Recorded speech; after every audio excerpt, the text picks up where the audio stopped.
მადლობთ მოწვევისთვის, მივესალმები მაყურებელს.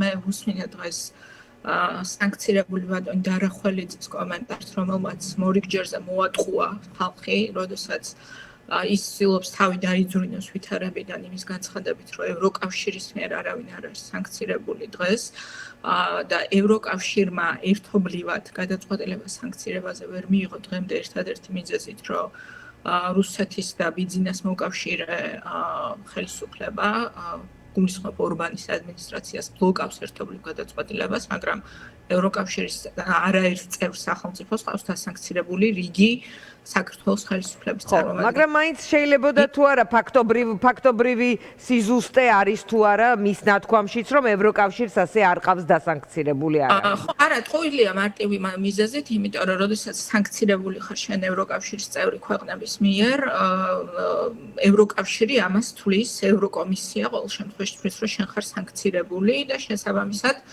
საბოტაჟი ამ შეხვედრის მოაწყო ამ შემთხვევაში საქართველოს ხელისუფლება. მაგრამ მაგ ლოგიკით ბალტიის ქვეყნებს მაგალითად ყობახიძეც ყავს დასანქცირებული, მაგრამ ის ჩასულა ვთქვათ რამდენიმე ქვეყანაში და სხვადასხვა თემაა, ხო? დიანა, ხო შეიძლება რომ შენ ადამიანის უფლებების დიალოგზე, ანუ ეს არის როგორც მე თქვენ რომ არ ვიცი, სილა გაგაცნათ, ხო? როდესაც რაღაც მოლაპარაკებებისთვის მემზადებით, როდესაც შენ ადამიანის უფლებების დარღვევისთვის სანქცირებული წარმომადგენელი შეგყავს დელეგაციაში.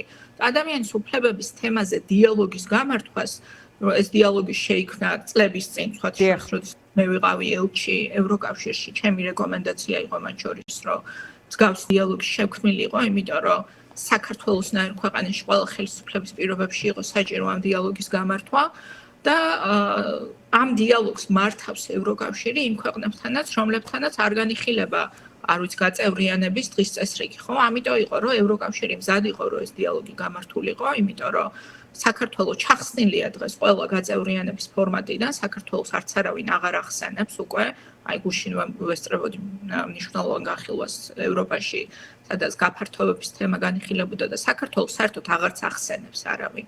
უბრალოდ დღის წესრიგში აღარ არსებობს, იმდენად არის უკვე გაწეული გაწევრიანების დღის წესრიგი და მაგრამ ადამიანის უფლებების საკითხზე ევროკავშირს აქვს დიალოგი ბევრ ქვეყანასთან, მათ შორის ისეთ ქვეყნებთან, რომლებიც არ არიან დემოკრატიული სახელმწიფოები.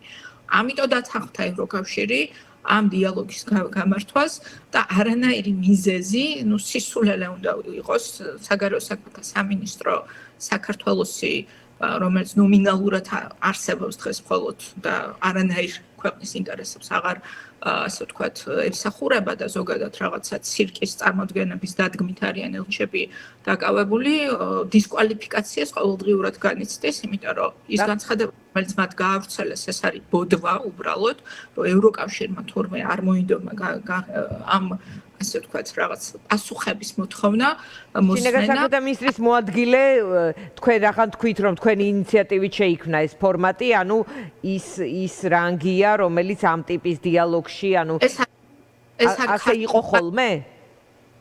იქ არსებობს კონკრეტული უწყებების წარმომადგენლება უნდა მიიღონ მონაწილეობა და კონკრეტული შეკითხვები არის დღის წესრიგის გარშემო არის ევროკავშირთან ადამიანის უფლებების თემაზე დიალოგი უკავშირდება კონკრეტულ პრობლემებს და კონკრეტულ გამოწვევებს და როდესაც შენ შეგყავს დელეგაციაში ის ადამიანი, რომელიც არის სანქცირებული ევროკავშირის რამდენიმე ქვეყნის მიერ და ერთადერთი მიზეზი, რატომაც ევროკავშირს არ აქვს მის წინააღმდეგ სანქციები მიღებული, არის იმიტომ, რომ ორბანი ბლოკავს ერთობლივ გადაწყვეტილებას სანქციებზე და შენ ეს ადამიანი ჩაყავს იქ, შეგყავს დელეგაციაში, რომ ისაუბროს, ესე იგი, რისთვისაც ის არის სანქცირებული იმ თემებზე, ეს არის დაცინვა უბრალოდ ევროკავშირის და ამარის რო გადაიდო ეს დიალოგი.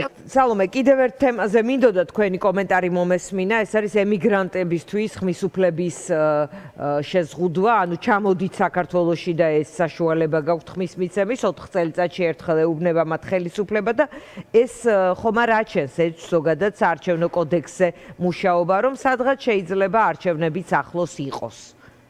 ხო, იცით რა, ერთი რამ არის ფაქტი, რომ დღეს ივანიშვილი არც მიწისა და არც ცისა, მარტივად რო ვთქვათ, მისი ადგილი აღარ არის ცივილიზებულ, ასე ვთქვათ, ცივილიზებულ სამყაროში, იქ სადაც დემოკრატიული გზით აირჩევა ხელისუფლება, იქ ივანიშვილის რეჟიმი არის, ასე ვთქვათ, უკვე აღარ არსებობს.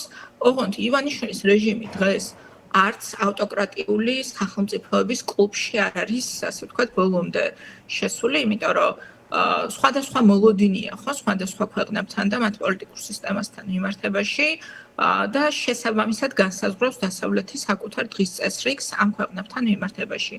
ივანიშვილი, რომელიც ატყუებს უკვე წლებია, 15 წელიწადია დასავლეთს, რომ თითქოს დემოკრატიული სახელმწიფოს შექმნას აპირებდა დასავლეთში უნდა ამ ქვეყნის ინტეგრაცია და იქცევა აბსოლუტურად ანალოგიური წესებით, როგორც პუტინი იქცეოდა რუსეთში, სანამ სრულად არ გაანადგურა რუსეთში დემოკრატია, მასთან მიმართებაში ლეგიტიმურობა ვერ შედგა. ანუ ჩვენ რო გვესმოდეს ივანიშვილს დღეს ლეგიტიმურობა, დემოკრატიული ლეგიტიმურობა კი არ აქვს მარტო დაკარგული, ზოგადად ლეგიტიმურობა აქვს დაკარგული, იმიტომ რომ გაურკვეველია მისი ადგილი დღეს აი ამ საერთაშორისო, ასე ვთქვათ, პოლიტიკური სისტემების რუხაზე საქართველოს სად არის გაურკვეველია.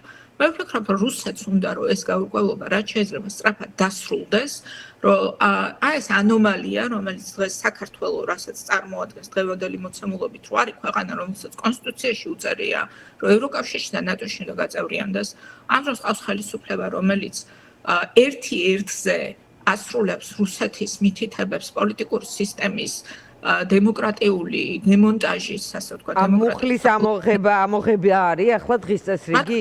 რა თქმა უნდა, შემდეგი ამოცანა რუსეთის ეს არის, რომ უკვე ეს ანომალია გასწორდეს, საქართველოს კონსტიტუციაშიც აღარ იყოს არანაირი ჩანაწერი ამ ქვეყნის დასავლეთში ინტეგრაციაზე. ამ მუხლით თავად თავის ამომრჩეველს ელაპარაკებიან ხოლმე ოცნების წარმომადგენლები, ოცნების ლიდერები, რომ აი ჩვენ ის ხალხი ვართ.